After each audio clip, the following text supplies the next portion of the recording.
Hey guys, can you solve 4 plus 6 divided by 3 times 5 squared? 4 plus 6 divided by 3 equals 2 times 5 squared. Now here is plus and here is multiply. So multiply first, right?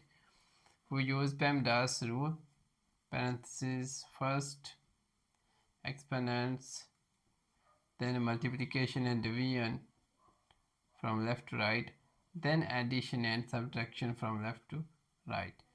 So multiply first, right? 4 plus 2 times 5 squared equals 5 times 5 equals 25. So 25.